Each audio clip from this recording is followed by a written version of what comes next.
Hello, everybody. Maddie, we're gonna have to ask you to step out for just 15 minutes because we've got to do a closed session on some collective bargaining stuff. Call this meeting of the New Charm Town Council to order. Today is Monday, February 2nd. It is 6:32 p.m. Can I have a motion to go into closed session, please? Second, all those in favor indicate by saying aye. We're in closed session. Amy?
So call this meeting of the New Durham Town Council back to order. We had a closed session for half an hour for the town manager to update us on collective bargaining. No votes were taken. Can I have a motion to seal the minutes, please? Second, all those in favor indicate by saying aye. Opposed, no. The ayes have it. Is there any public comment tonight? I'll start Amy, while they. Yes. I just wanted to take a minute to acknowledge the effort and give thanks to the road crew, emergency responders, and all those who helped keep the roads clear and to deal with emergencies during the storm. So thank you. Sidewalks were cleared today. There's some additional work that How's will that be done. Gene?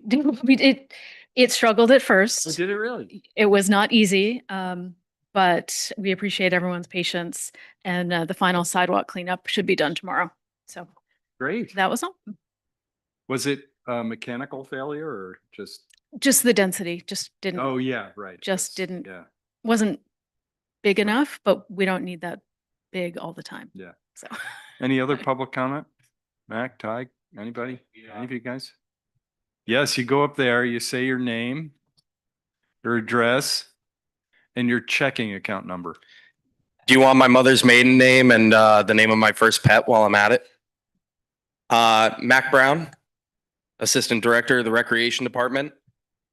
Speaking on behalf of the matter of the disc golf course that we're looking at, the Nevis Greenberg property.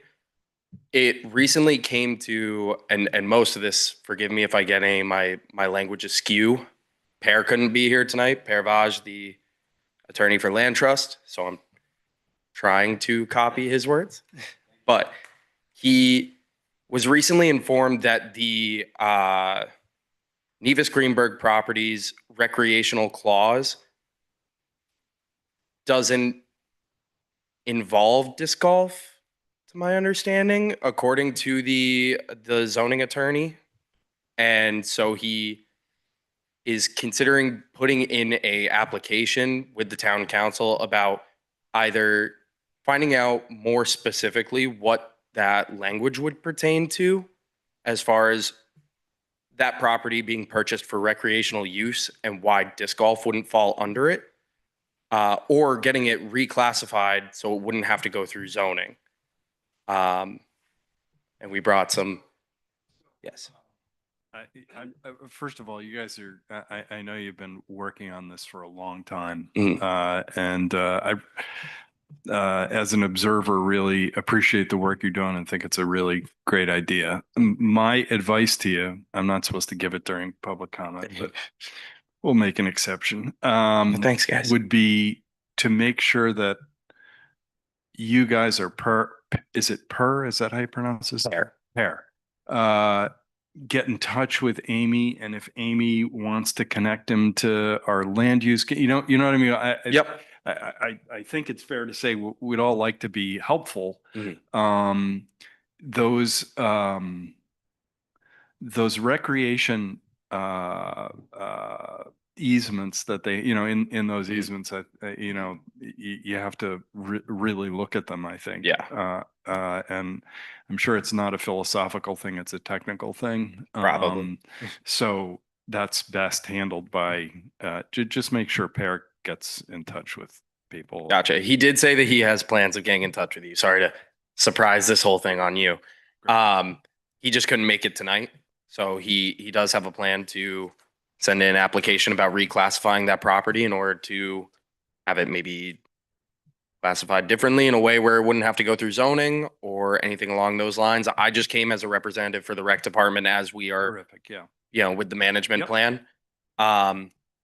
We wanted to bring that to your attention, put it on the radar, and I think Per is going to probably bug you sooner or later about putting this on a different town council agenda Great. shortly. Terrific. So, guys, anything? Fantastic. Keisha, Of course. Keisha, don't get me in trouble with Millie for speaking during public comment.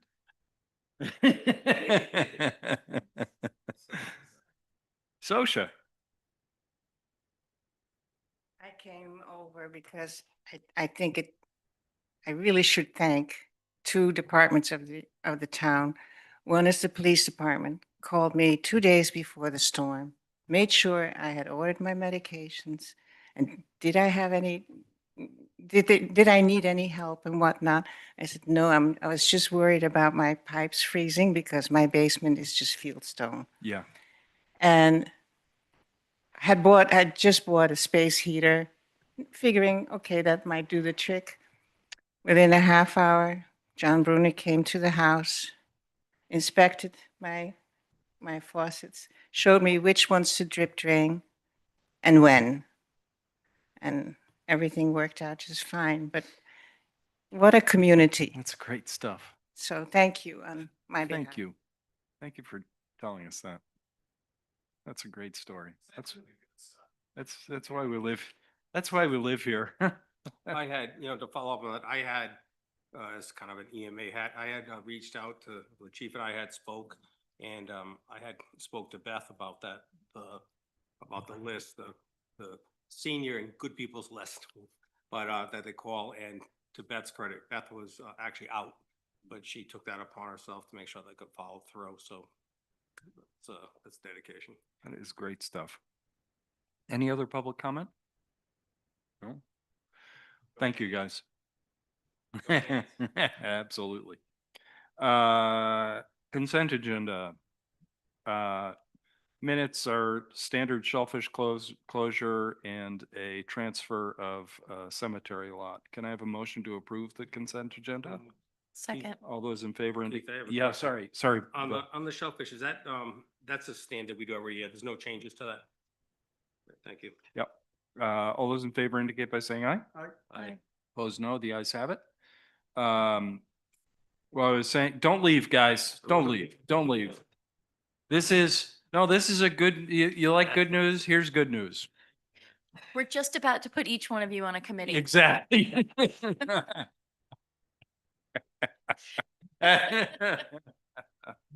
I was saying when I came in, I was really happy to come to this meeting because we're hopefully going to appoint someone bright and engaged to the planning board.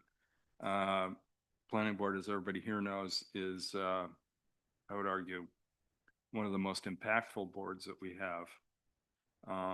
And Maddie Howarth has put her name forward. And can I have a motion to appoint Maddie to the planning? Second.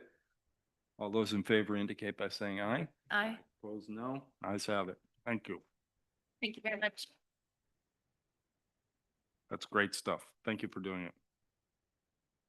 We also have an appointment to the Senior Advisory Committee. Mary Horowitz has indicated her interest. I don't know Mary, but I appreciate her willingness to serve.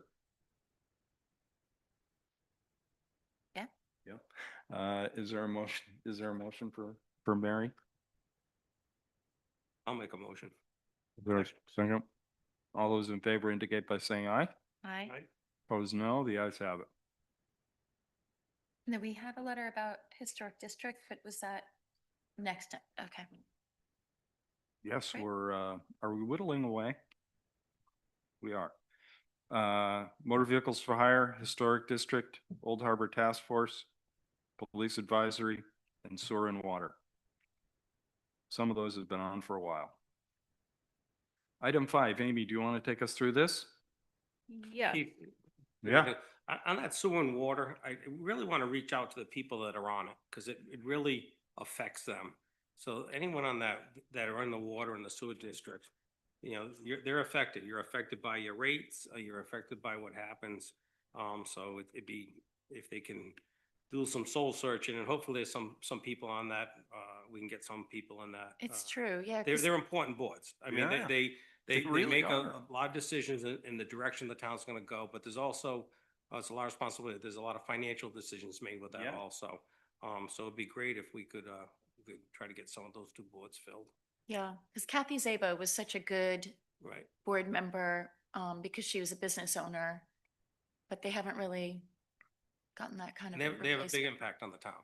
Yeah. Big impact. Gigantic. And by the way, not just financial, environmentally. Right. When you listen to, I think it was Dylan talking about some of the stuff they're gonna have to do on the outflow, you know, there's real stuff going Right. on there that is vital to our future, so. Thank you for pointing that one out, Bill, because that's been on for a long time. Yeah. I'm surprised actually, because usually there used to be Yeah. somewhat of a Yeah. waiting list. Yeah. Amy, item 5? Yes, so this is the agreement with DOT for the Municipal Road and Bridge Program. This is the fiscal year 26 amount, 83,126.19. We discussed this in November when we submitted the application for the work at the head end of Gracie's Cove, 1,000 feet of pulverizing, grading, and recycled asphalt. And total project is 284,000. 84,000. This is the agreement for the state portion. So The head end you're referring to the eastern end, asphalt The- from from Side West Side Road, yes. Thank you. And then, Chris, you asked asphalt or is it? I think she answered, it's from the asphalt going west, Right. down the laneway. Correct. We're not doing anything with it, beach access. No, it does not go down to the beach access end. So the difference, Is just about 200,000, and the town has that remaining in our road and bridge funding authority. And the state is paying about 85 grand. Yeah, 83, yeah. So the breakdown on that match was what? 2575 or I think it's 33, 33. 3366. does that change? Or is that always a set? That, The percentage Yeah. is fixed in this program so far, but the total allocation changes year to year. so on these funds, when they allocate them out, if a town doesn't utilize them, do they go back into the pool? They do, and we've been able to take advantage of that. So actually, the 27 funds opened for application today. So, at what point do they usually find, say, hey, listen, okay, we had X amount of funds allocated out, they didn't take them, it comes back around? I guess, because my question is gonna be, is that something that would be within this fiscal year or the following fiscal year? It'll be the following fiscal year, so they'll roll it forward and be able to give a larger amount in the 27 award. We haven't been told what those amounts are yet. Oh, so they put it into the funds you would have, they would just increase that number, it wouldn't be separate. Correct. And do we, and so when we do our budgeting, do we like anticipate what that's gonna be, and that's how we have the funds for it? or- Yeah, so we've done over the last roughly 6 or 7 years, we've done 2 borrowing authorizations for $2 million each in order to be prepared for these kinds of programs. And then they actually did materialize and we were ready. We'll have to consider doing that again at financial town meeting this year and what the amount should be, because it does look like the state's going to continue this road restore program.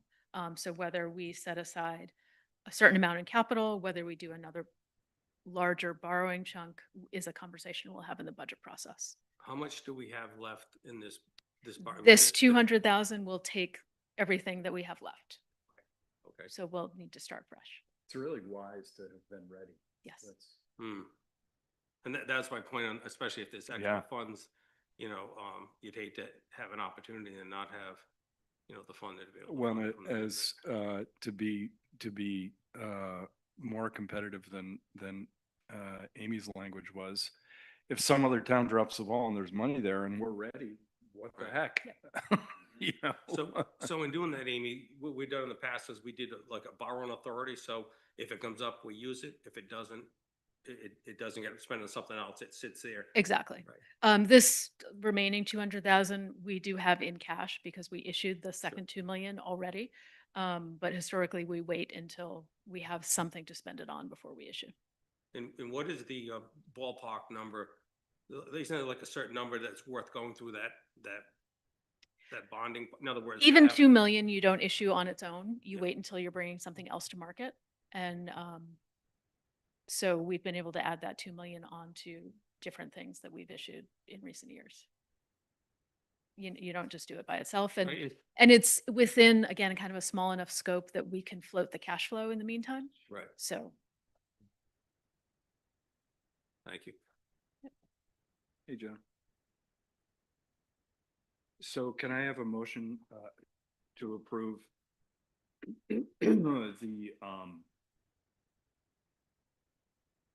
memorandum of understanding with the Rhode Island State DOT for $83,000, $126.19. Is there a second? All those in favor indicate by saying aye. Aye. Aye. Opposed, no. The ayes have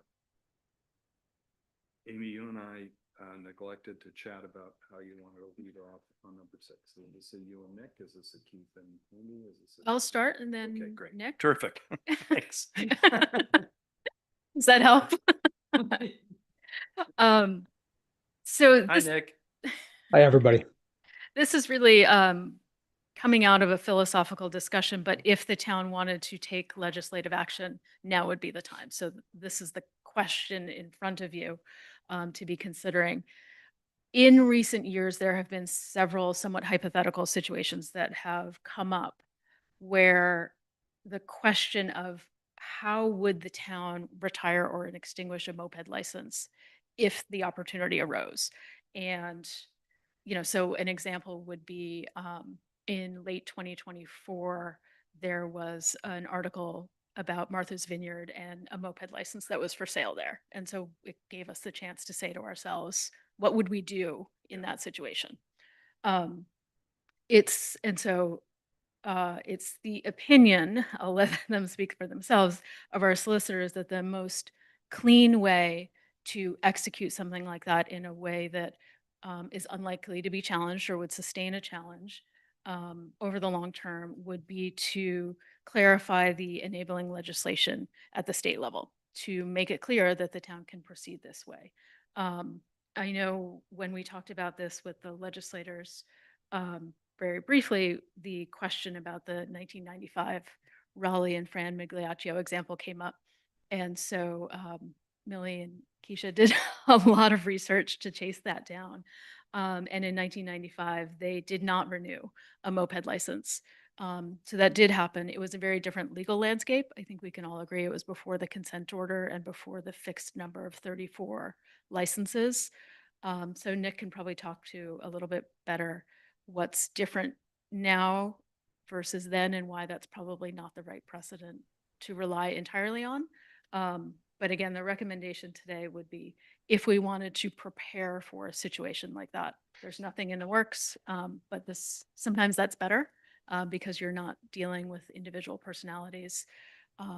Then we may want to pursue or consider pursuing a change at the legislative level.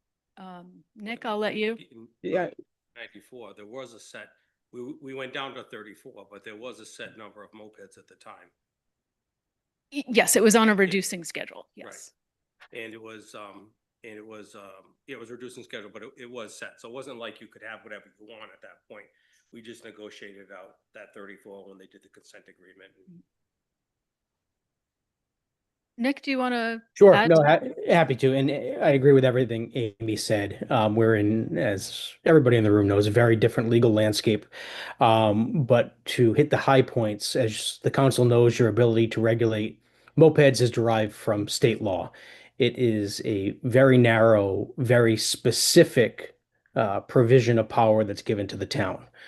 What we have been consistent on for, I think, for a number of years now, is that if you want to pursue an avenue, whether it be to retire a moped or something of the like, we better be able to see it in state law, or we're not comfortable advising you that you can do that. So, as your solicitors, I've conferred with James Callahan on this. We're comfortable saying the best route for the town would be to have specific language in the state legislation allowing the town council, who's licensors of mopeds, that path, if you so desire, to be able to retire a license. And just to make clear, we're not taking anybody's license. This is if a circumstance arose where a licensee chose to no longer use their license, could the town then say, okay, that license that's no longer being used, could we retire that license?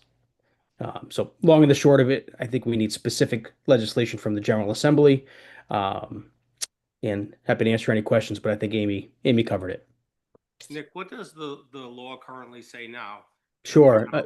The town can on issuing licenses? Yeah, Bill, so state law says that the town can enact reasonable ordinances relating to 6 subcategories.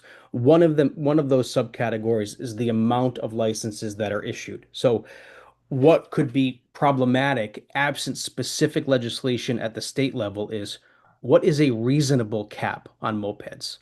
And I'm not comfortable saying that any specific number is reasonable. So if the town were to go down a road where we're relying on a moped license being retired, I would want to be sure that that is going to happen, as opposed to that amorphous language of, yeah, we can set a reasonable cap. It's just not concrete. It doesn't give me the warm and fuzzy that I'd want to be able to advise you that your next step is one that is on solid legal ground. So are you saying that then you'd want legislation that says the town of Shoreham, if a license is given up, will limit it to 4, 3, or 2? whatever Correct. it's Yeah, it's And a may, not a shall. yeah, and Bill, your example is a good one where Millie, maybe you can help me. How many licenses are out there right now? 5. 5. So by way of example, and literally in the moment, Bill, so don't hold me to it. The state law may be changed along the lines of there shall be 5 moped licenses in New Shoreham. If one of those licenses is foregone, no longer pursued by the current license holder, the town may retire that license, thereby reducing the cap by 1. We have to put a lot of work into that language to vet it and make sure it would work for us, but that's the concept, Bill. You're absolutely right. So do we have a cap now? State law says you can enact a reasonable cap. We do have a don't cap. have- I believe so, I we mean, we only issue a certain amount. Is it formally a cap that we set annually, Millie? No, we don't set a It, cap it because it's just they're- in practice what we They're set. pre-existing non-conformings, So, if I recall. so it's basically, we could, and I think it's pretty clear to everyone, the reason we had 6 was because we used to have 6 license holders. It's And the idea was if one gives it up, we're not going to issue out another license, I think was the concept. And when it was the boat basin, which Raleigh and Fran were the face of it, but it was actually Don Frazier. When they gave that license up, the town elected not to issue out another license. So there's no set. The only reason I think we have that 6 number is because we didn't want to get into a legal battle, I believe at the time, of saying, okay, we're going to cut somebody out that was already in business, almost like grandfathered at that end of it. And there is an overlap, and Keith alluded to it with zoning law, where there's only certain locations in town where you can actually conduct this use, this business. So there's an overlap in law, whether it's derived from the state or local zoning, with this being a non-conforming use.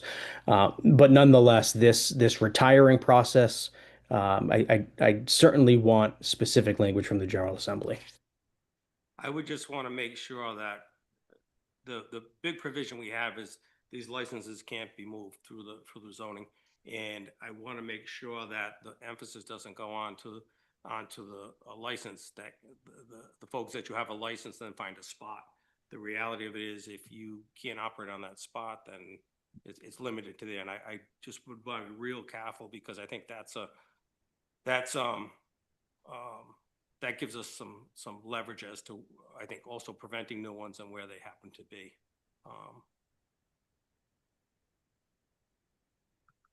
Do you, as it is right now, I don't think that I think it might make it cleaner from that end, what the intent is. I think it's a good idea from that end of it. I'd like to hear from our lobbyists just to make sure, and our representatives, just to make sure that we're not like opening up, Pandora's box either, from that end of it. I like the idea. I like the concept. I think the intention is good from there. I just sometimes get nervous when things go up through the, if you know what I mean, from that end of it. Yeah, I Because know at exactly. the end of the day, this was, we could, all of these if all the moped shops just close tomorrow, I mean, it's state law.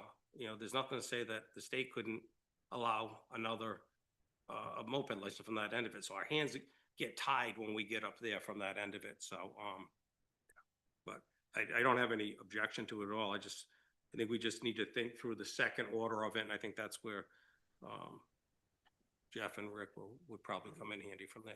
We should also address that, like, so should one license not be renewed, and we were to lower the number of licensees, that nothing else in their parameters would change, right? So that like they wouldn't absorb those 32 mopeds into those 4 licenses or anything like that. Yeah, That nothing, their situation wouldn't change at all. but there's no cap right now. So we're not lowering the number. We're just not issuing one out. I understand that, Right, but so unless, I guess, unless Nick, if they think we should get to the point where we put in a cap, I mean, should that be in there? I guess that's a legal question. But as it is right now, there is no cap, and if one gives it up and we don't issue one out, then we don't issue it out. There's nothing that requires us, where if we say we have a cap of, 6, is that there could be an argument that, hey, you have an empty one and you're not giving it out.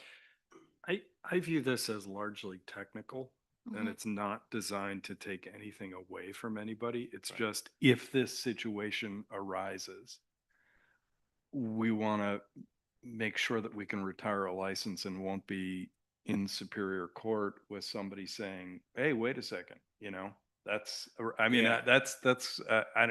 I don't know. That's how I just get concerned when the cap comes in, because I'm concerned, not that it goes up. I'm concerned that it's acknowledged that that's what it should be. I think we all acknowledge the only reason it was 6 was because there were 6 that were right. grandfathered. Because if I was starting right now, there might be 1 or 2. Yeah, You right, understand? yeah. I know exactly what you mean. Yeah. Well, Amy, will you work with Nick and Rick and Jeff and Yes. that, because that's really what needs to happen. Question. Okay. Nick, I don't care what they're saying about you here. I think you did a fine job tonight. I appreciate that. If you could put it in writing, I would appreciate it more. And Molly, to your last point, I thought it was a good one. I did make. Hold a on, note. 1 second. We have John Leone wants. Yes, to- hi, John Leone, Yeah. Aldos Mopez. In discussion, I was hearing, I think you basically have to pretty much rely on the ordinance and the bylaws and the ordinance with locations to rely on that. Yeah. Okay, and I really don't have a problem with you guys want to do, to be honest with you, but I think you should broaden it a little bit, based on what the town manager said, because on Martha's Vineyard, we're going through the same thing, possible buyout. And you might want to add that as well, instead of just adding it out, just be a little bit more broader on that subject when you get over there. So Use in my other phone. words, to make Yeah. clear, if there were a buyout that, gotcha, I see. Exactly. Yep. That would pertain similar to the situation that you're Gotcha. retiring, in that like it'd be a little bit more broader. And I think pretty much with the grandfather, the non-conforming use, there's a lot of you got a lot of back in there, Yeah. So at that rate, I just think I don't have a problem with this. I think it's even better to secure the situation. And but I'm glad you say that, because that's sort of, I view it as like when it's an option that ought to exist. right. And that if it arises like it did on Martha's Vineyard, that would be in there as well. That Yeah. there could be some provision for that. Right. Well, I didn't expect any pushback from the moped operators, because you're regulating their competition. So I don't. That's true. I don't expect pushback. I mean. Yeah, well, John, yeah. as I do, of course, of a moped on Block Island compared to Martha's Vineyard, and they were at the prime, there was a big difference, I mean, so, I'm not concerned. My concern isn't the moped operators. My concern is just, we don't open up a window, that's all. Well, I think, like you rely on location too. You have specific with zoning. Like there's a lot of things there that you can use. And if you're going to go to legislation, it's always good to not have the opposition of it. And I think adding what the town manager said wouldn't be a harmful thing as well. You know, so that could throw that in there as well. I think if we get to that point, I think that, like this meeting, I think it would be behoove us to have the moped operators on board with this. Yeah, And, absolutely. Yeah. it's, I think. Well, you just don't want to have to go back and back again. You know, if you Yeah. can nip it right away, it would probably be the best thing. If you can kind of figure out every angle, Mm-hmm. that would be great. And I don't think, as you say, a moped operator would, be against it one bit. It would be nice to go up in unison. I know. I got the left heart attack. I could start quoting scenes. I don't want to spread. But anyways, the sequel. But anyways, thank you. Thank you, John. Anything else on that one, Amy? No. Or Nick? All set, thank you. Discuss Keith, strategy. you Yes. For this this year? Yeah, if it, Great. I mean, No, if it good, no, I'm comes, saying, yeah, Yeah, yeah, Yeah. good. yeah. Um, item 7, discuss strategy regarding addressing tick-borne illness as a public health issue. This does sort of have two pieces of it. I put together this fact sheet that's before you. That was it. Yeah. I'm joking, Amy. Amy. I was, they haven't reacted yet. Maybe it's terrible. I thought I did a really nice. Especially the You have dual it? color. It's really well done. So I will actually want to start somewhere else, which Oh. is that the anonymous survey out to the community about experiences with alpha-gal is live. It's on the Health Services website. It's on the bulletin board. It will be on the town's website tomorrow, and it will be in the Block Island Times for 3 weeks in February. So we would encourage people to respond if they have alpha-gal and share it with others who we'd like to get responses from. It doesn't matter whether you're a resident or not.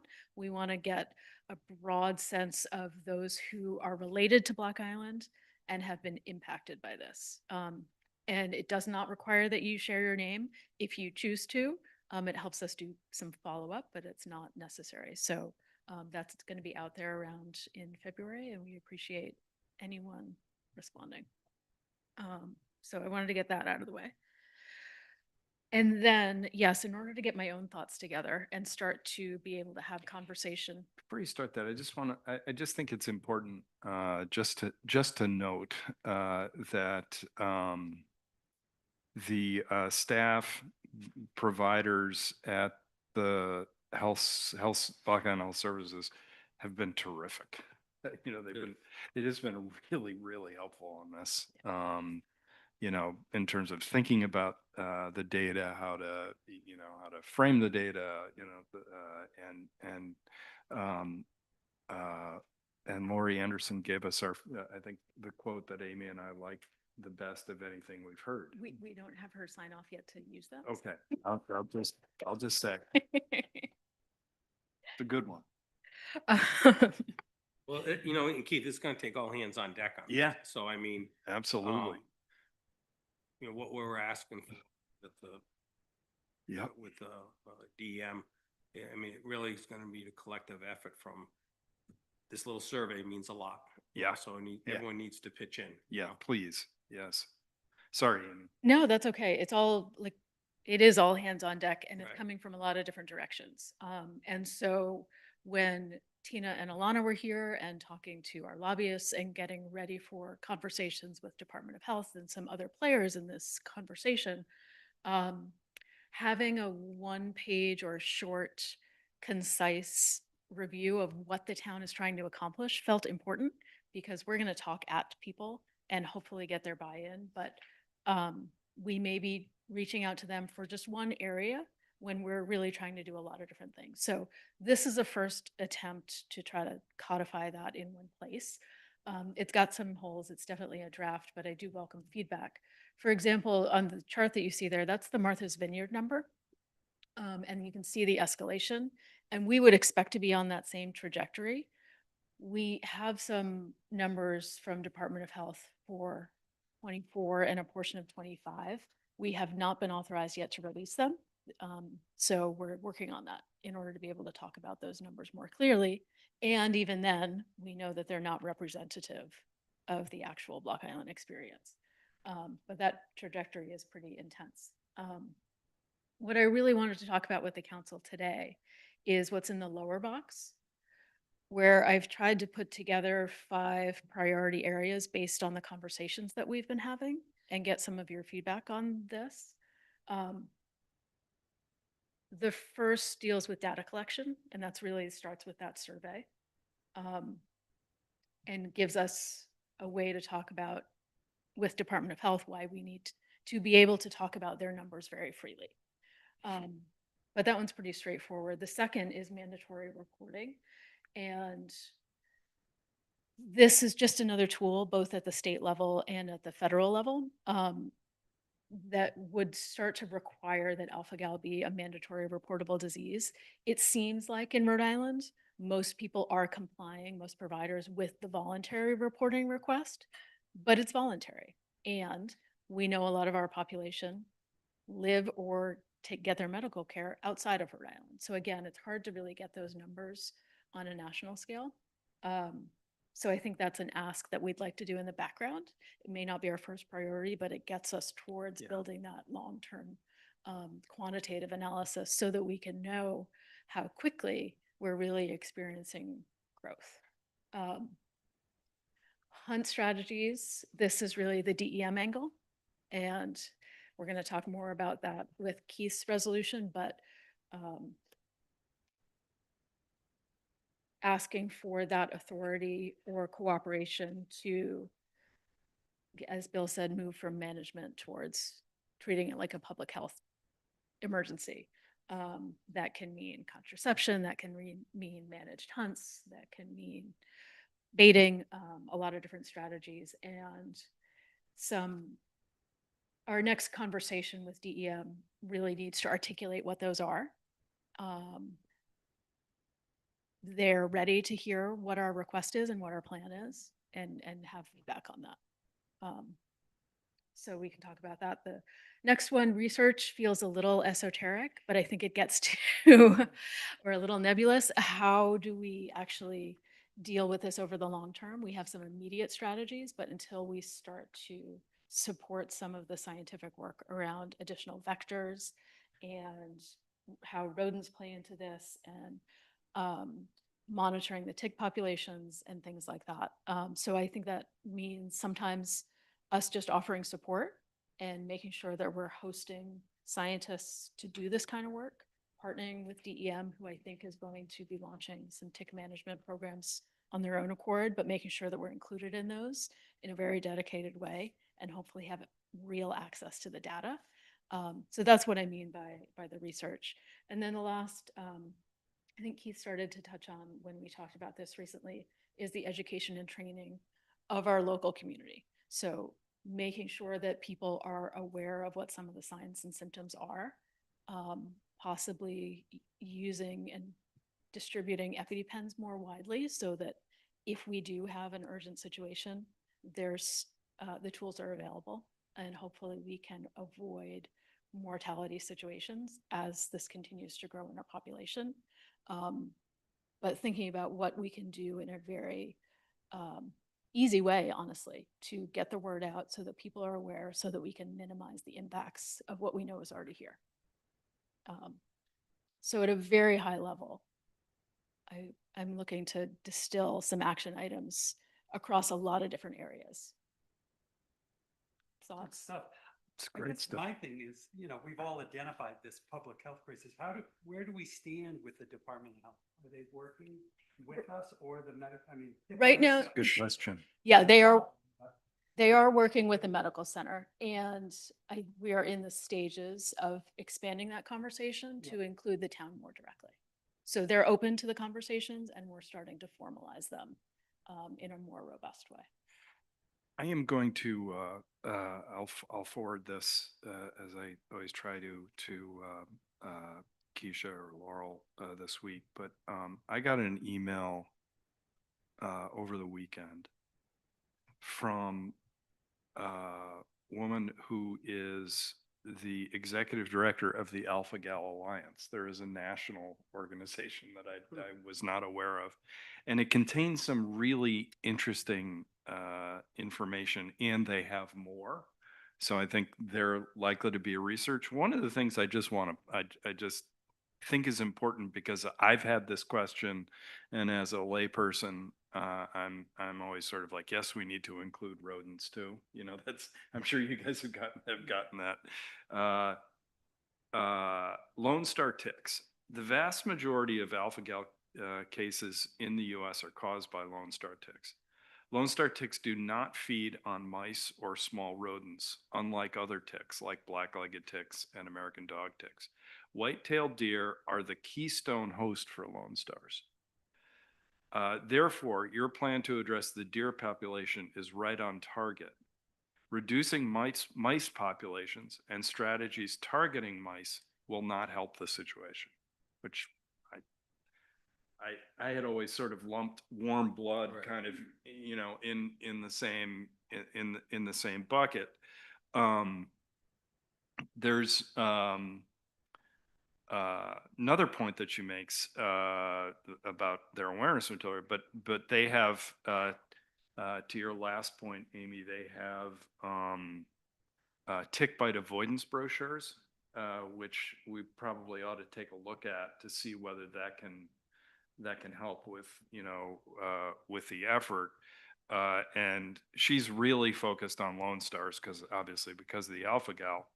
But she says in her email that a lot of the tips that we use for the other ticks that we find on the island, the tips for avoiding them, don't work for Lone Stars.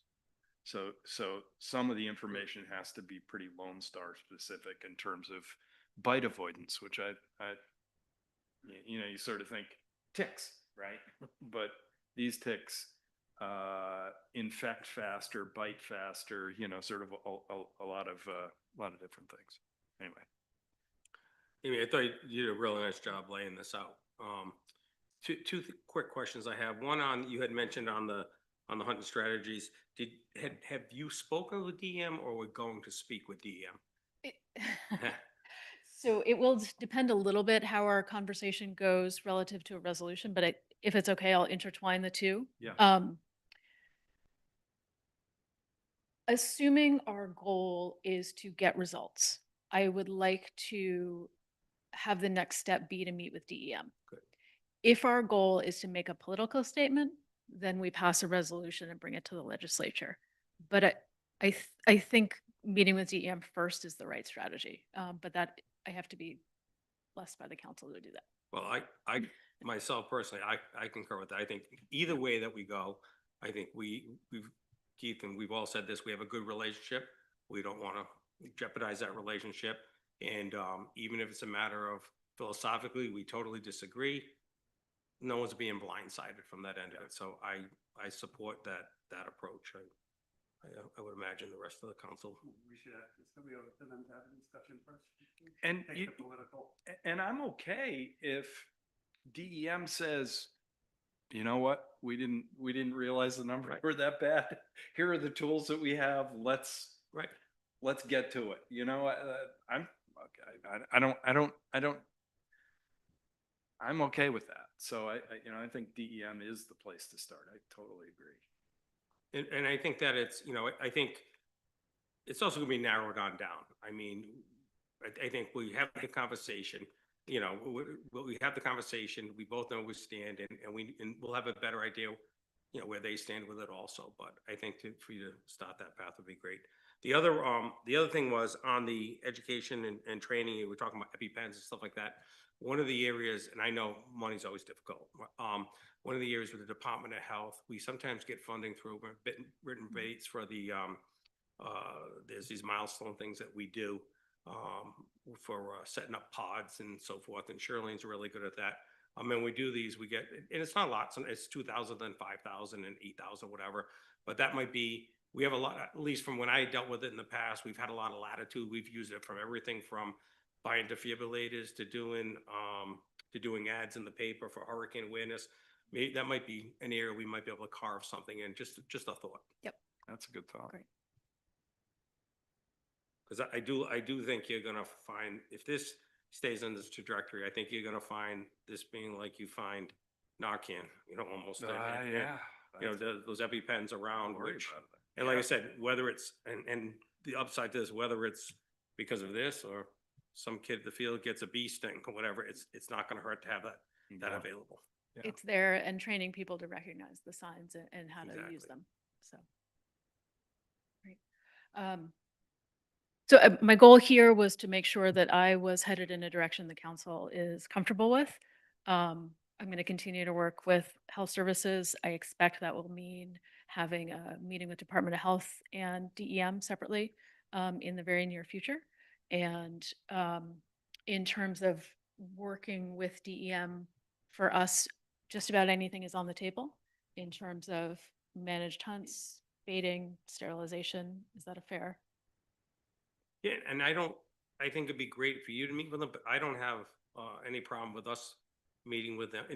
If it looks like it's a positive way going down, that they're open-minded and want to meet with us, I think the council as a whole would be willing to meet also. I have no problem with all the strategies that you've laid out here. I see nothing wrong with those. Any and all of the above. I mean, Yeah. some places are deed restrictive. And Yeah. Right. Anti-hunting. Yep. It has to be done. Yep. Eradication.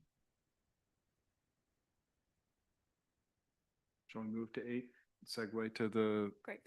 so at our meeting with Tina, Alana, and May 4th, Alana and Tina both asked that we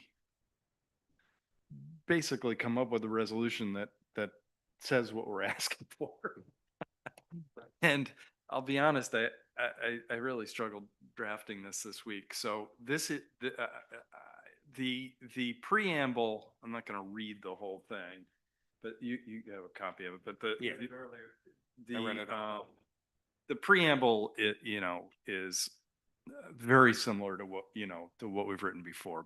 But on the resolve statement is, Town of New Shoreham respectfully requests that the legislature of the state of Rhode Island provide the island with the tools essential to eliminating this daily health risk by one, very similar to Amy's handout, giving the island control over its own herd and the authority to implement aggressive techniques for the elimination of the island's white-tailed deer, providing explicit permission to bait deer, engage in driven hunts, and utilize all available tools that will permit the island to safely eliminate white-tailed deer as a vector for tick-borne infection. 3, requiring that alpha-gal syndrome become a reportable infection in order to advance public health research and enable state healthcare policymakers to track infections. And 4, allocate resources to tracking best practices for the management of tick disease vectors, including rodents. That, as I at least learned from this expert's email, is less important for the alpha-gal, but remains, I think, important for Lyme disease, babesiosis, the other who would ever think more standard, the ones that have been with us for a while. So that's essentially the resolution. If people are okay with it, I'd love a motion. Go. Wait, Amy. I would love to take feedback and talk about it, but given that we've talked about making an overture to DEM first, Oh, okay. I would love to not pass this, because the minute you do, then we do all the things we're supposed to and send it upstate and send it to the legislature. And I would not want to preclude that friendly conversation Okay, with something that might be That's fair. perceived as that's good more advice, I political. think, Amy. Um, I think what people at home should know is that with legislation, we usually have to pass a resolution, correctly? And the resolution goes up and then the legislation is written based off of that resolution. So what you're saying is we just don't want to put that into gear right now, but until we kind of do these other things first. Yeah. That makes a lot of sense. Yep. But on the same token, and I think it's important, and I'm sure the answer is that it's not gonna, that won't hinder us time-wise with what we're trying to do. for the Right. legislature. Yeah, I feel comfortable that Yep. that's. Right. And we have it ready to go for when Great. the right time Yeah. presents itself. I think it's well-written, and when we are ready, I'm in support of it. Great. The B and C, DOT funding, do we need, I mean, do you want us to draft a resolution on that, or do you? I will. Okay. We're still having really good conversations. So similarly. Don't Uh, want to, yes. And we have had the funds released for the last 2 years. So that's also another great Congratulations. for getting paid for what we agreed Well, to.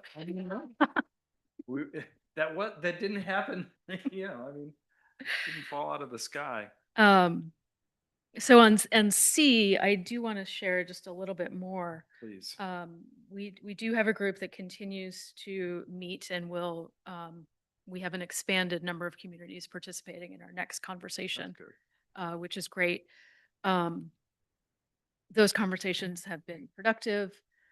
There's a bill being drafted, I don't know if it's introduced yet, that will talk about eliminating seasonal homes from that legislation. So things that are unheated.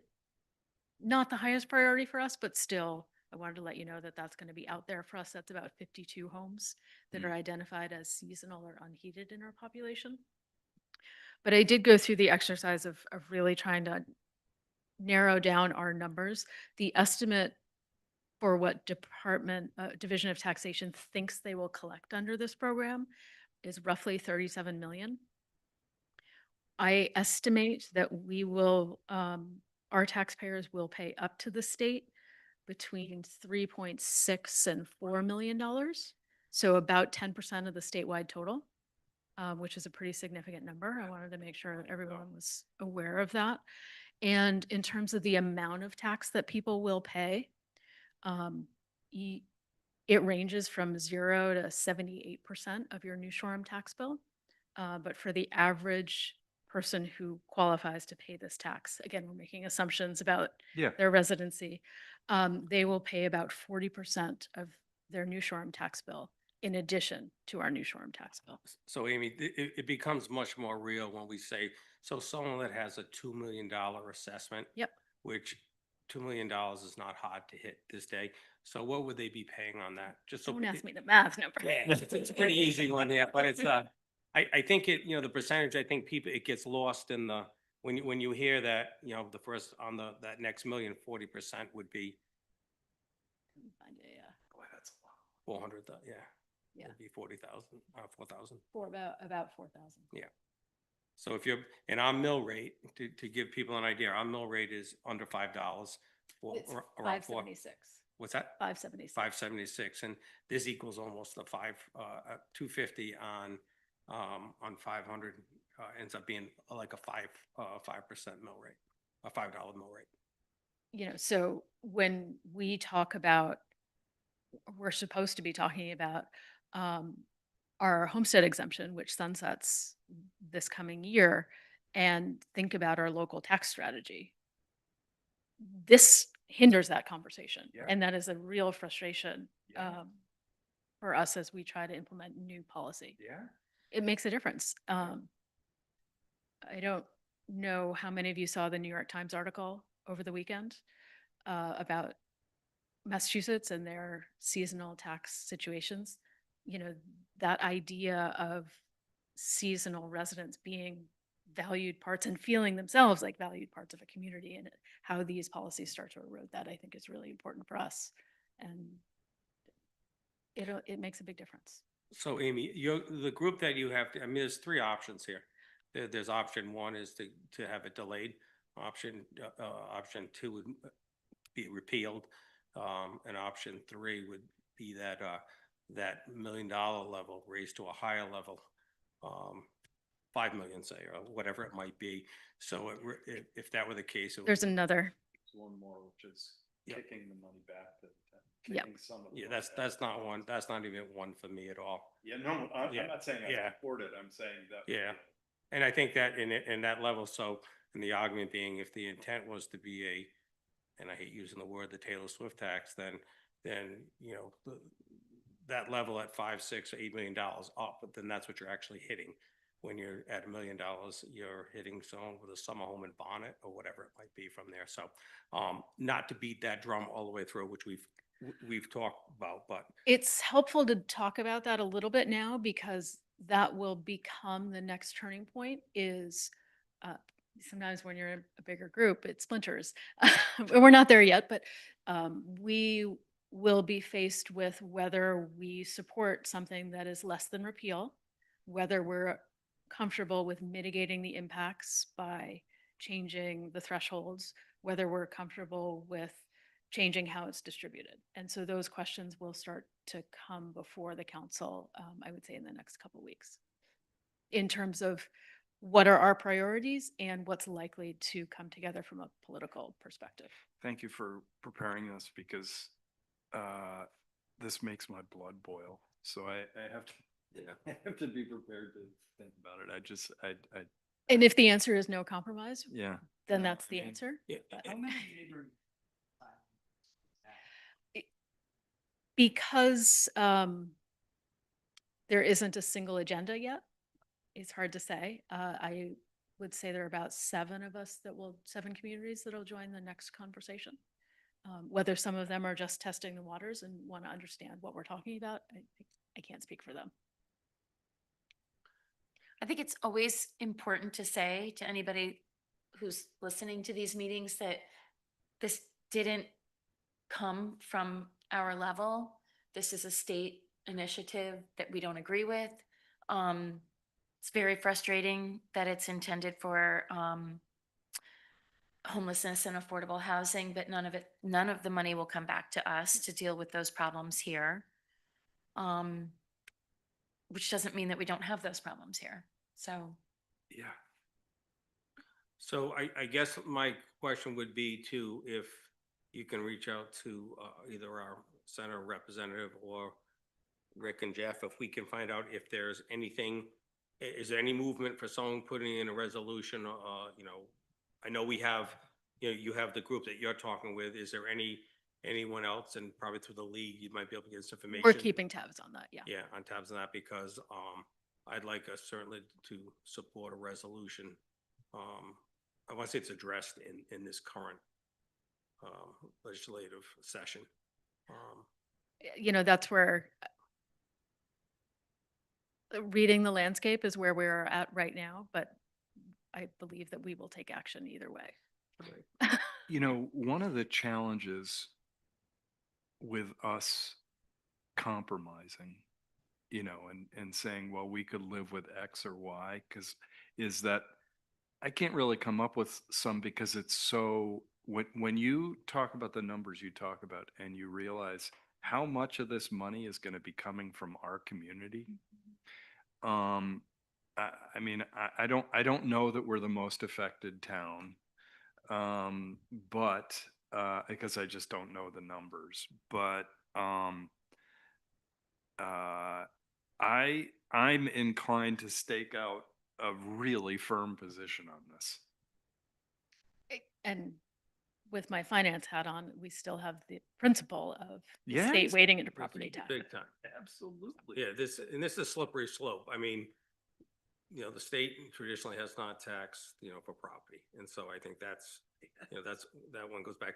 And the other thing too is we're very sympathetic to the homeless and the housing need. This community just passed a bond for, was it $2 million? But $2 million to go towards housing. A town this small Yes. allocated that money to it. For which we so will have now- no state support. It was zero state support. Yeah. It wasn't a match. It wasn't a grant. It was the taxpayers of this town. A lot of those taxpayers that are engaged in this community, even though they have some homes, they're engaged in this community, as you said at the last meeting, as our neighbors. They come here, they live here, And, $2 million, which is a substantial amount of money for our budget to be allocated towards that, shows that we take it serious.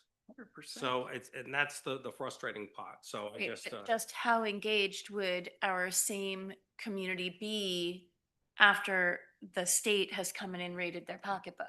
Yeah. well, right, I'll like- tell you what That's- people have that's- told And me then we already. come back and we That's a good say, point. we need more money for our affordable housing, or we need more money to like bring Right. our low income housing up to a better, it needs to be renovated, right? Yeah. Where is the funding going to come for that? Like if the state has already taken a hit on everybody's checkbook, they're going to put the pushback on us because they can't put the pushback on the state. So it puts us between a rock and a hard place when we want to deal with the needs of our community. And it's very easy to think that we don't have needs in our community for people who live on the mainland and don't think anybody lives here and don't know we have a school and don't think we have Yep. police in the winter and blah, blah, blah. But we do. I just want to be careful So- that the answer to this, well, if the money went back to you, would you guys be okay with it? My position is absolutely not. The precedent is terrible. I agree with that. Okay, there's no question about it from that end of it. So, Bill, I'm on, Yeah, I just- I agree with you 100%. If we decide, if our town decides at financial town meeting to tax itself to take care of these needs, it will do it. Right. And we've demonstrated Right. that, whether it's broadband or housing or, we have done that. We have taxed ourselves, when the need was significant. School, you could come up list upon list upon list without state help on any of those things, really.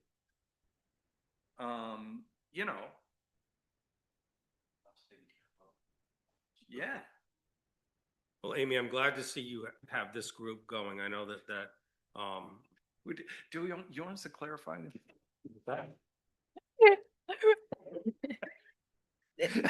It's actually been helpful. It is helpful because they may be compromising and I don't think that's where we are. And so I wanted to confirm that.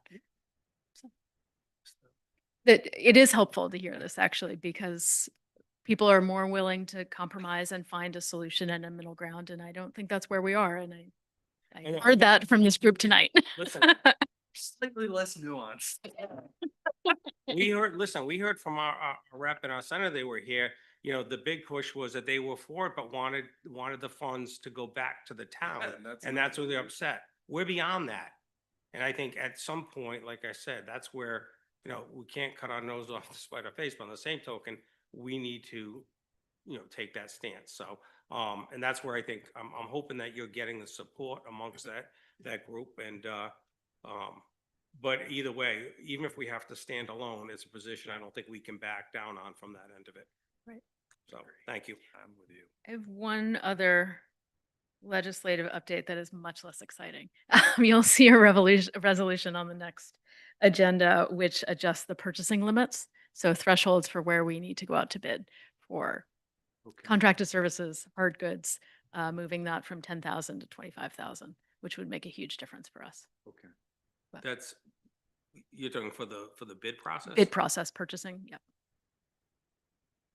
So currently they are at, or you 10,000. bring this up and we'll talk about it? It's a bill that's been introduced and I would ask the council to support it through Oh, it's a state resolution. bill. Yep. Okay. So that just came out within the last couple days. Okay. Couple other things we're watching are a conveyance tax, again, enabling for municipalities to introduce a conveyance tax to go towards housing in their own communities. However, it's only low income housing. It has, so 80% of median income, which is for us pretty low. It doesn't Yeah. fill any of that gap That's- between 80 and that's 140 or above. So So is this the bill that was passed that it was going to go from 3 to 5% on the? no, this is different. This is enabling up to, I think, 2%. Allows us to do it. But even then, I'm not, just in case you read it and say, oh yeah, Right. we like enabling, we like housing, and we like it coming back to the municipality for housing. but know that it has that 80% threshold that's really not generally going to work for us. So, But that tax also increased this year from 3 to Yes. 5%. So, and I'm not sure where those funds go. They certainly, Yeah. So this would be a name legislation to tax on top of On that top of it. 5%. It's only on anything over 800,000. So if it's after, the first 800 is in, it's after 800,000 on the conveyance, that's where. the For last tax year's comes in. bill, yes. Yes. So with this. the This does enabling have a position- threshold. Does it have a threshold with it? Might be 900 or a million. Okay.